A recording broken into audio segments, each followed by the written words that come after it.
নমস্কার, আমি মৌমিতা।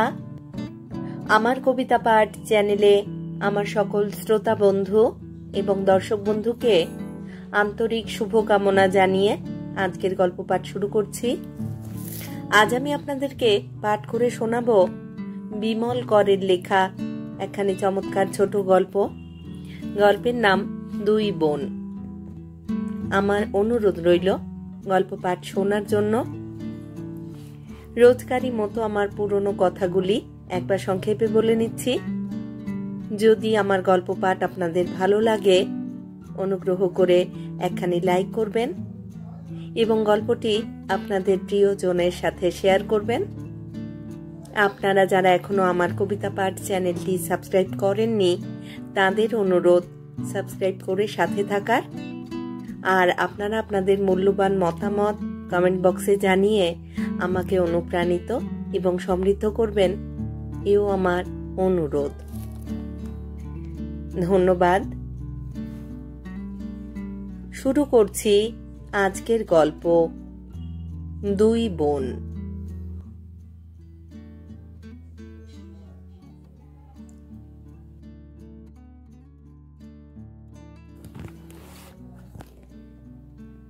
নিরুপমা আর অনুপমা, ছোট করে নিরু আর অনু, দুই বোন।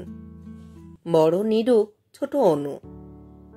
বড়ই ছোট এ তফাতটা 22 মাসের। তবু দুইয়ের পিঠে দুইয়ের মতোই পিঠোপিঠি দুই বোনকে 16 আর 18 এসে তফাত করা যায় না। আর এই দুইয়ে মিলে যে এখন, তার ভারে মাধববাবুর ঘাড় সর্বক্ষণ টন টন করা উচিত। মেয়েদের মাস হইল, আই বুড়ো ধ্বংস দুই মেয়ে পাথর হয়ে বুকে বসে আছে মার। বয়স বেশি হলে যে কাজে আসতো, নিরু অনু সেই ভাই ফটিক মাত্র 9 বছরের। শৈলের কাছে এটা একটা প্রকাণ্ড পরিহাস। ফটিক যদি 18 পড়তো এই ভাদ্রতে, উনি বলে কয়ে হাতে পায়ে ধরে ঢুকিয়ে দিতে পারতেন মাল খালাসির অফিসে। তাতে কম করেও হোক রেশন আর মাসকাবারি কয়লা ঘুঁটের খরচটাও তো উঠে আসতো।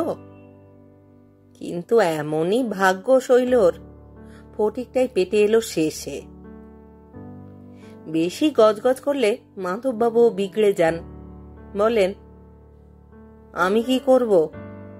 পাত্র তো আর আমাদের ম্যাককেনা সাহেবের মুখের বাকিতে গজিয়ে উঠবে না।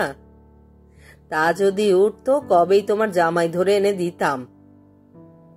হ্যাঁ, চাকরি বাকরির কথা হতো বুঝতাম। হতো ফটকেটা বড় সড়ো দেখতে। ছোঁড়াটাকে ম্যাট্রিকটাও পাশ করতে হতো না। ব্যাটাকে জুতে দিতাম কবে। নিরু অনুর বিয়ে নিয়ে যে তাদের বাপ মার দুর্ভাবনার অন্ত নেই, পয়সাও নেই ছেলে কেনার, দুই বোনই তা স্পষ্টাস্পষ্টি বোঝে, জানে। এ নিয়ে হয়তো বেফাস একটা কথাও বলে বসে নিরু, অনুর বিয়ে দাও না মা, দেখতে তো ওই ভালো, আমার বাবা বিয়ে ফিয়ের দরকার নেই। অনু বলে, বয়ে গেছে আমার বিয়ে করতে, তুই না আমার দিদি, তোর আগে বিয়ে হোক, আমার জন্য তোর কপাল ব্যথা রাখ দিদি। দুই বোনের তর্কাতর্কি আরো একটু চড়াই উঠলে শৈল ধমক দেয়, থাম তো তোরা, আর ক্যাচম্যাচ করিস না বাপু, ঝালাপালা হয়ে গেল কান। কে দিচ্ছে তোদের বিয়ে, কার গরজ পড়েছে? ইঙ্গিতটা মাধববাবুকে, কারণ মাধববাবু তখনই বাজারে থলি হাতে বাড়ি ঢুকলেন এবং রান্নাঘরের সামনেই দাঁড়িয়ে। শৈল বলছে তখনও, সকালে একবার বাজারটা ঘুরে এলেন, এরপর অফিস থেকে ফিরে তাসের আড্ডা, রাত্রে ঘুম। ভাদ্র মাসে বিয়ের বায়না কে ধরলো? মাধববাবু বাজারের থলিটা হাত বাড়িয়ে এগিয়ে দিতেই অনু গিয়ে ধরে ফেলল। নিরু ঢুকলো ভাঁড়ার ঘরে আনাজে ঝুড়ি আর বটি বের করতে। ডাল সাঁতলাতে সাঁতলাতে শৈল চোখ মুখ কুঁচকে তুলেছিল এমনিতেই। ফোড়নে ছিটেতে ফুঁসে উঠল, কে আবার? আমি আমি তুমি তুমি মাধববাবুর এমনিতেই রসিক মেজাজ, ফোড়নের ঝাঁঝে কাস্তে কাস্তেও রস নেংড়ানো মন্তব্য করলেন। গেরস্তর অকল্যাণ করে ভাদ্র মাসেই তোমার পাত্র খুঁজতে পারবো না আমি। শৈল শব্দ করে ডালের কড়াইটা নামিয়েছে, তার আগেই মাধববাবু সরে গেলেন। ফলাফলটা তার তো অজানা নয়। ঢং। শৈল পলাতক স্বামীর দিকে তাকিয়ে ক্রুদ্ধ দৃষ্টি হানল। ঘরে ঢুকতে ঢুকতে মাধববাবু হাঁকলেন, নীরু, নীরু, একটু চা দে, চান টান করা যাক। নীরুকে বলতে হয় না, চায়ের কেটলিটা উনুনে বসিয়েছে আগেই। সকালের চা আবার সেদ্ধ হচ্ছে, এমনি হয় এই বাড়িতে। চায়ের ভাঙা কাপ হাতে শৈলই গেল। রান্নাঘরের একপাশে আনাজ করতে করতে একই কাচের গ্লাসে চুমুক ভাগ করে চা খেতে খেতে দুই বোনে গা টেপাটেপি করে, হাসে, ফিসফাস করে। মা এতক্ষণে বাবাকে। অনু বাক্যটা শেষ করে না, উজ্জ্বই রাখে। বাবার কোনো কাণ্ডাকাণ্ড জ্ঞান নেই। নীরু কড়াইটা উনুনে বসিয়ে দেয়। আর তুইও মার সামনে অমন বিয়ে বিয়ে করিস না তো, বড় বদ অভ্যেস তোর। হাজার হোক মা গুরুজন। ও মা, গুরুজন তো তুইও। পাল্টা জবাব অনুর। বিলুদার গল্প তাহলে আমার কাছে তুই করবি না আর। নীরুর মুখে আঁচ লাগে হঠাৎ। আহা, নিজে যেন ভাজা মাছটি উল্টে খেতে জানে না। অশোক ছোঁড়াটার অত কি রে রোজ বই দিয়ে যাওয়ার? লাইব্রেরিটা যেন ওর। নীরু এবার উল্টো চাপ দেয়। চুপ, মা আসছে। দুই বোনই চুপ করে যায়। দুজনেই একটু হেসে হঠাৎ কাজে ব্যস্ত হয়ে পড়ে। শৈল রান্নাঘরে এসে দাঁড়ায়, বড় মেয়েকে সরিয়ে নিজেই খুন্তি ধরে। মুখের কোথাও আর ঝাঁঝ নেই মার। দুই বোনই আর চোখে সেটা দেখে এবং চোখাচোখি করে হাসে। অনুমান করে নিয়েছে দুজনেই অদৃশ্য দৃশ্যটা।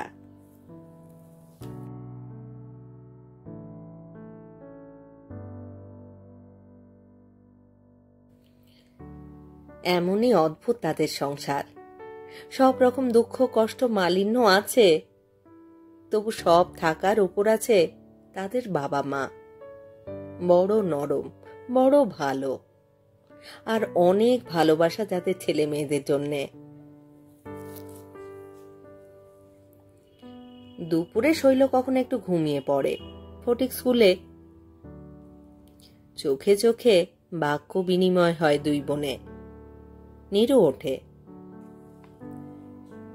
আস্তে আস্তে একটা দেওয়াল খোপের আড়াল থেকে এক টুকরো পেন্সিল তুলে নেয়, হাতড়ে হাতড়ে এক ফালি কাগজও।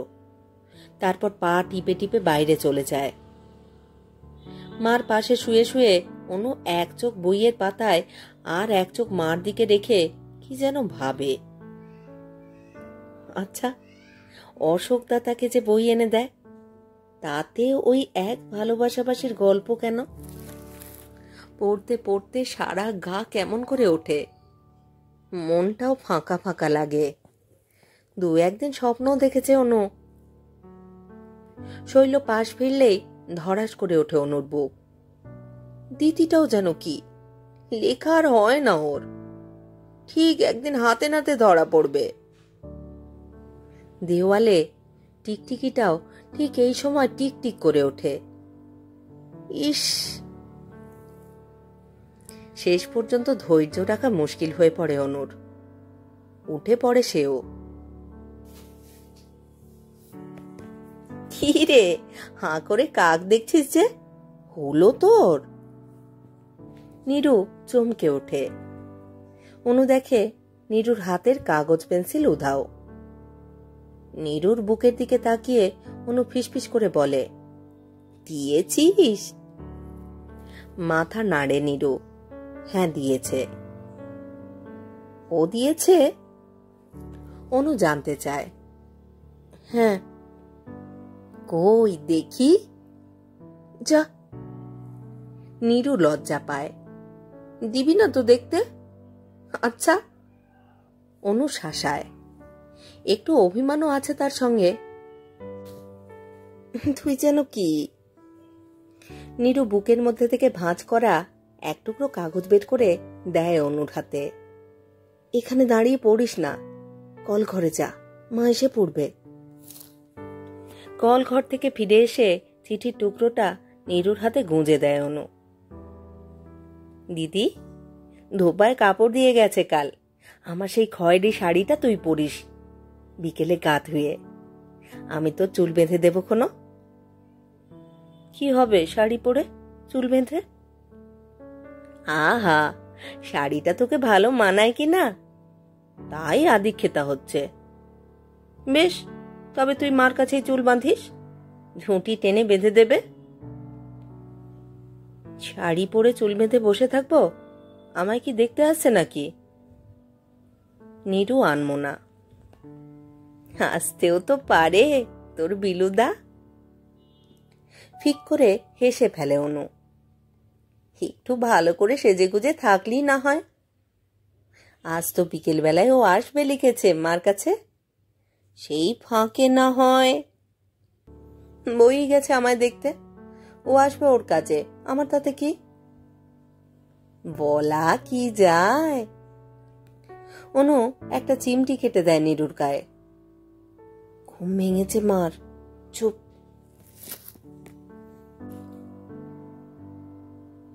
বই দিতে এসে অশোক সদর থেকেই চলে যায়। নীরু এই সময়টুকু মাকে আটকে রাখে বাবার ঘরে, নানা ফন্দি ফিকির করে। অশোক চলে গেলে নীরু ফাঁক পেয়ে অনুকে বলে, ওই কোটকি ছোঁড়াটা অত ঘটা করে সেজে এসেছিল কেন রে অনু? কোটকি ছোঁড়া মানে? কোটকি ছোঁড়া মানে কি? তাছাড়া কি, কোটকি সুর তোলা চটি পায়, ফিনফিনে পাঞ্জাবি গায়ে আছে তাই পরে। ও, আর আছে বলেই বুঝি তোকে একা একা মুঠোয় গুঁজে দেয়? দিদি। অনু ভয় পেয়ে এদিক ওদিক তাকায়। দে তবে, দে আমায়। নীরুও এবার শাসায়। শকুনি চোখ তোর। অনু নীরুকে একটু আড়ালে টেনে আনে, বুকের মধ্যে থেকে টফি বের করে ওর হাতে দেয়। কি করে জানলি তুই? অনু শুধোয়। আমি কিন্তু তোকে না দিয়ে খেতাম না দিদি। পরমানন্দে টফিটাকে জিভের ডগা দিয়ে ঠেলতে ঠেলতে নীরু হাসে। তা কি আর জানি না? দুই বোনেই জানে দুজনকে, জানে দুজনেরই নারী নক্ষত্র। ওদের খাওয়া বসা শোয়া সব একসাথে। এর ছায়ায় ওর ছায়া, এর শাড়ি ওর গায়ে, ওর ব্লাউজ এর। নীরুর চুলের কাঁটা অনুর মাথায়, অনুর ভিতে নীরুর খোঁপায়। আলে ভদ্রে কোথাও বেড়াতে যেতে হলে দুই বোনে ঘোঁট পাকায় বসে বসে। নীরুর একটা ঢাকাই শাড়ি আছে গোলাপি রঙের, অনুকে সেটা পরলে মন্দ মানায় না, নীরু সেটা অনুকে পরতে দেয়। আর অনুর আছে আকাশি রঙের সিল্কের একটা শাড়ি, হাতে বোনা লেসের কাজ করা ব্লাউজ, অনু দেয় সেটা নীরুকে পরতে।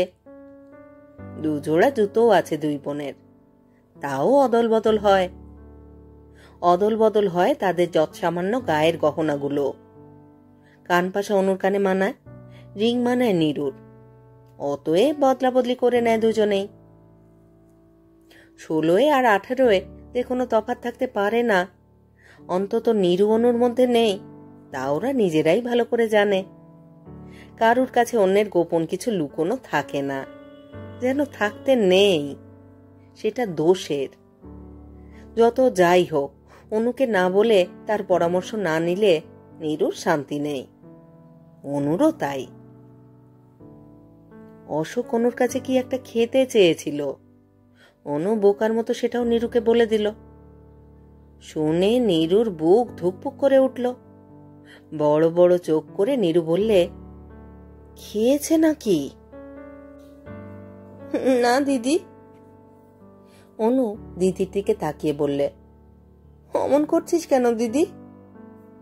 ছি ছি ছি ছি। নীরু লজ্জায় অসাড়। খবরদার অনু, ওসব খেতে দিস না। অনু মাথা নাড়ল, না না না, দেব না। সেদিন বিকেলেও শরতের আশ্চর্য একটা সোনালি রোদ ছিল আকাশে। বাতাসটাও মিহি। ঝাঁক বেঁধে চড়ুই নেমেছিল উঠোনে। মাধববাবু বাড়ি ঢুকেই হাঁক দিলেন, কই গো, শুনছ? শৈল এলো। মাধববাবু হাসি খুশি হয়ে বললেন, এবার নাও, সানাই বায়না দাও। সানাই বায়না দেবার কথা জড়িয়ে আরো যত কথা ছিল, দুই বোনেই তা শুনে ফেললে। বাবার অফিসের বড়বাবু চাটুজ্জেমশাই তার ছোট শালার বিয়ে দিচ্ছেন। শালাকে নিয়ে চাটুজ্জেমশাই নিজেই আসবেন কাল মেয়ে দেখতে। দিনা পাওনার কথাটা আগেই হয়ে গেছে। চাটুজ্জেমশাই বলেছেন টাকাপত্রে আটকাবে না, মেয়ে পছন্দ হলেই আমি তাকে ঘরে নিয়ে আসব। তোমার তো দুই মেয়ে আছে মাধব, দুজনকে দেখিয়ে দাও, যাকে পছন্দ হয়। শুনে পর্যন্ত শৈল মেয়েদের কাছে আপন মনে খুঁটিয়ে খুঁটিয়ে কথাটা অনেকবার বললে। এখন আমার কপাল, ছেলে নিজেই আসছে দেখতে, চোখে ধরলে বাঁচি।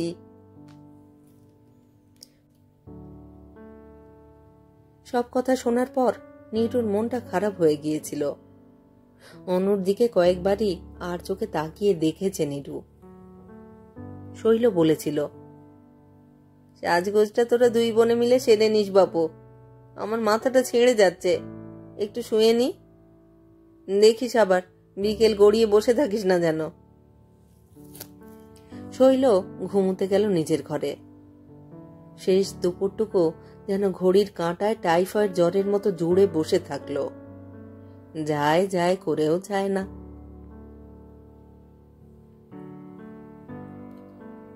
অনেককালে রং ওঠা বেঢপ আলমারিটা খুলে বসে আছে দুই বোন। শাড়ি ব্লাউজ ছড়ানো। আর দেরি করলে কিন্তু মা উঠে বকাবকি করবে দিদি। নে নে, চুলটাকে বেঁধে নে বাবু। ফিতে কাঁটা সাজিয়ে চুল বাঁধতে বসলো নীরু আর অনু। নীরুর চুল বাঁধা শেষ হলো। তুই বড় ঝুলিয়ে দিস কোপাটাকে অনু, ঘাড়ের কাজটা বিচ্ছিরি লাগে। নীরু ঠোঁট কুঁচকে বললে, ডান হাত খোঁপায় দিয়ে। আহা, ঝুলিয়ে দি, দেখ না, দেখ একবার ঘাড় বেঁকিয়ে আয়নায়। দেখলো বটে নীরু আয়নায়, তবে বিশেষ খুশি হলো না। এবার অনুর চুল বাঁধছে নীরু। উফ, কত তেল দিয়েছিস চুলে রে, চটচট করছে হাত। নীরু গা বিড়নো ভাব করলো। কোথায় আর তেল দিলাম দিদি, তেলই তো ফুরিয়ে গিয়েছিল শিশিতে, বললে অনু। চুল বাঁধা শেষ হলে অনুও বিরক্তি প্রকাশ করে। এটা কি করলি দিদি, ঝুঁটি বাঁধা উড়ে নাকি আমি? বাজে বকিস না অনু, অত কষ্ট করে বেঁধে দিলাম, পছন্দ হয় না মেয়ের? ভালো করে না ছাই। অনু নিজে নিজেই খোপাটা একটু এদিক ওদিক করে মানিয়ে নিলে কোনো মতে। অত দরকার নেই বাপু, তোকেই পছন্দ করবে। নীরু ছোট বোনের দিকে তাকিয়ে ঠাট্টা করবার চেষ্টা করলে। ঠোঁটের কোণে কোঁচকানো হাসি জমল। বইয়েই গেছে। অনু দিদির দিকে না চেয়েই বললে, দরকার নেই আমার, দরকার নেই আমাকে পছন্দ করে, তোকে করলেই বাঁচি। কালো মেয়েকে কি আর পছন্দ হয়? কেন হয় না, কত লোকই তো করছে। তুই তো কত কাজ জানিস দিদি, গান পর্যন্ত জানিস। অনুর গলায় যেন বেশ একটু ক্ষোভ।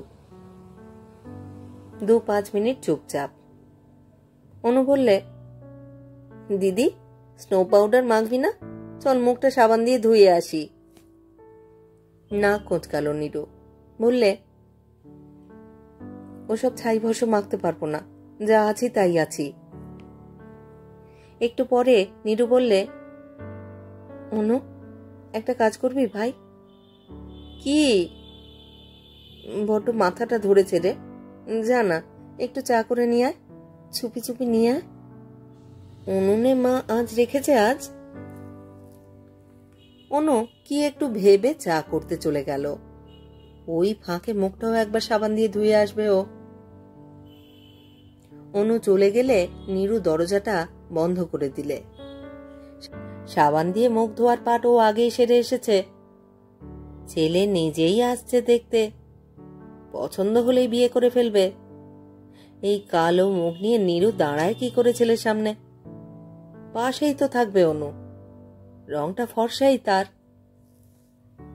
মেয়ে দেখানোর প্রথম দফায় শৈলই কয়েক শিশি হোয়াইটেক্স আনিয়ে রেখেছিল, পরপর মাখিয়েছে মেয়েদের ফোনে দেখবার সময়। তাতেও যখন মেয়ে পছন্দ হলো না, শৈল ওপার তুলে দিলে। তারই একটা শিশিতে এখনো খানিকটা রং আছে গোলা, নীরুই রেখে দিয়েছে লুকিয়ে, কেন কে জানে। অনুর পাশে নীরুকে দাঁড়াতে হবে, আর পাত্র আসছে নিজেই, পছন্দ করবে তার নিজের চোখে। এতগুলো কথা ভাবলে নীরু অসাড় হয়ে আসে। কেমন করে দাঁড়াবে নীরু অনুর পাশে, কালো কুটকুটে মুখ নিয়ে?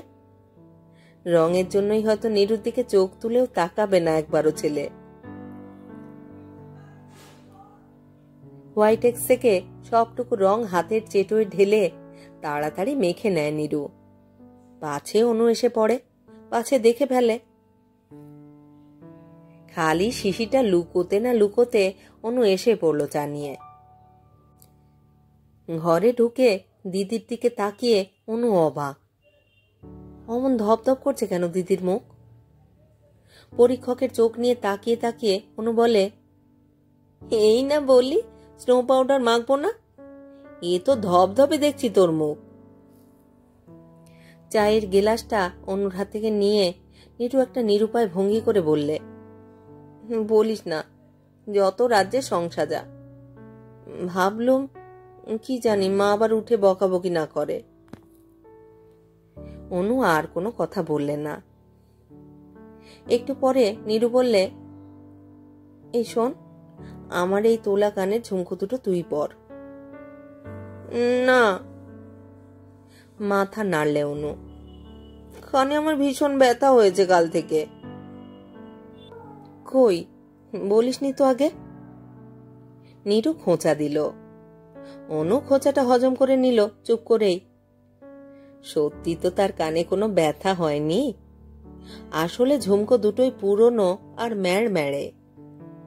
অনুর কানে একদম মানায় না, নীরুরও নয়। কান পাশাটাই অনুকে ভালো মানায়, আর ঝুমকো দিয়ে নীরু কান পাশাটাকে ভাগাতে চায়। কেন দেবে ও? ছেলে কি একলা ওকেই দেখতে আসছে?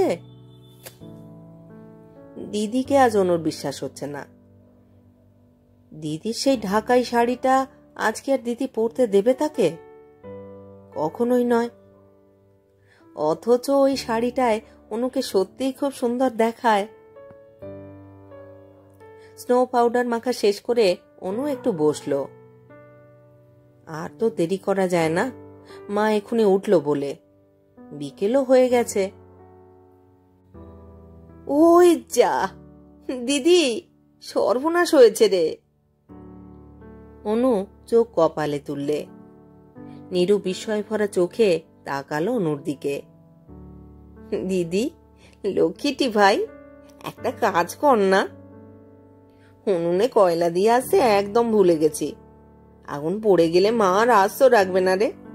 একটু কয়লা দিয়ে উনুনটা ঠিক করে আয় লক্ষ্মীটি, আমি ততক্ষণে ঘরটা গুছিয়ে নি। নীরুরও যেন কি একটা দরকার ছিল। চায়ের গেলাস তুলে নিয়ে নীরু চলে গেল। খানিক পরে ফিরে এসে দেখে দরজা ভিতর থেকে বন্ধ। অনু কি ঘর ঝাড় দিচ্ছে? নীরু ধাক্কা দিল। এই দরজা খোল অনু। খুলি না, দাঁড়া। উত্তর এলো অনুর। একটু পরেই দরজা খুলল অনু। নীরু ঘরে পা দিয়েই দপ করে জ্বলে উঠল। অনু সেই ঢাকাই শাড়িটা দিব্যি পরে নিয়েছে, এমনকি শাড়ির সঙ্গে মিশ খাওয়া ব্লাউজটা পর্যন্ত। সে যে গুজে দিব্যি ফিটফাট। নীরু হঠাৎ হিংস্র হয়ে উঠে ছোট বোনের শাড়ির আঁচলটা খপ করে ধরে ফেলে। নিজে শাড়ি নেই তোর, আমার শাড়ি কেন পরেছিস? খোল খোল খোল শিগগির।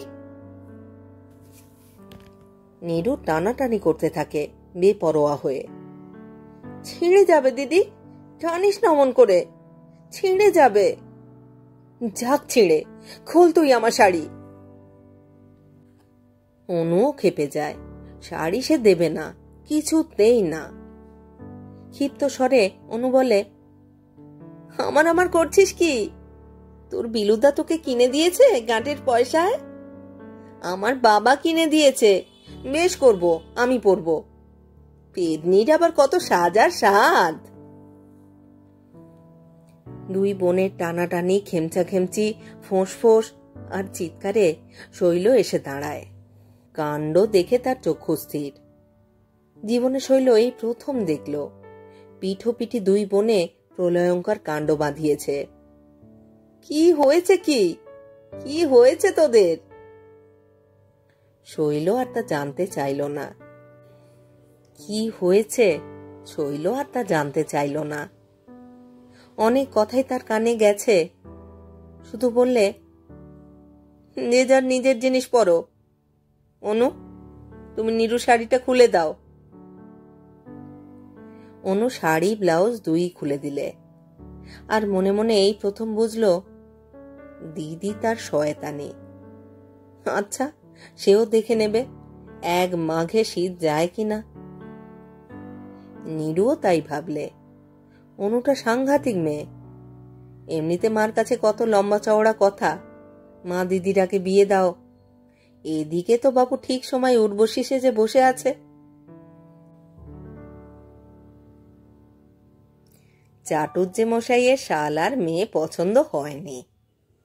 কথাটা রাস্তায় বেরিয়েই চাটুজ্জে মশাই সোজাসুজি বলে দিলেন। বাড়ি ফিরে এসে মাধববাবু সোজাসুজি স্ত্রীকে কথাটা জানিয়ে দিলেন। শৈল সব শুনল। এই তো প্রথম নয়, কতবারই তো শুনেছে শৈল। শুনে শুনে শুয়েও গেছে সব। মুখ গম্ভীর করে মেয়েদের শুধু একবার দেখে নিলে শৈল। বড় করুণা হলো আজ মার মেয়েদের জন্যে। বললে, পছন্দ হয়নি তো হয়নি, কি হয়েছে তাতে? দুই বোনে কথা বন্ধ ছিল এতক্ষণ। রাত্রে ওদের ঘরে বিছানায় পাশাপাশি শুয়ে দুজনে দুদিকে মুখ করেছিল। দুপুর আর বিকেলের ঘটনাটাই ভাবছে দুজনে। ছি ছি, কি কাণ্ডটা করলো ওরা, কেন এমন করলো? এমন সময় কানে এলো মার গলা।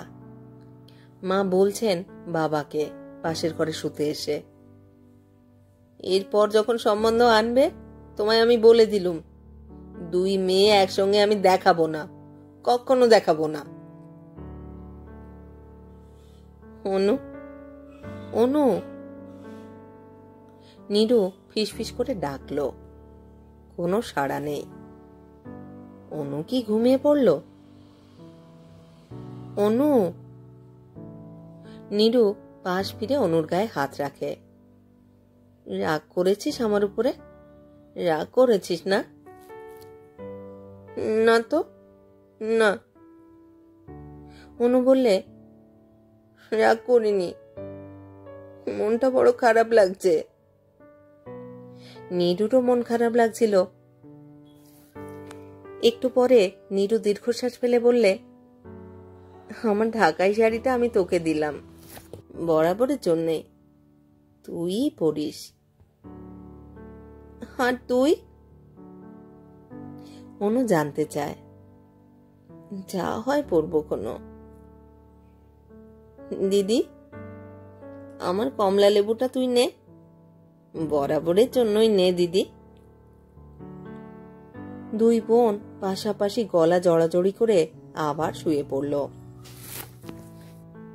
ঘুমিয়েও পড়ল বোধহয়, কিংবা হয়তো ভাবছিল বিলু অশোককে নিয়ে তো এমন রেশারেশি কই হয় না। হয়তো এও ভাবতে পারে 16-18 এসে যে তফাৎটুকু হয়ে গেল আজ দুই বোনে, আর কি তা ঘুচে যাবে?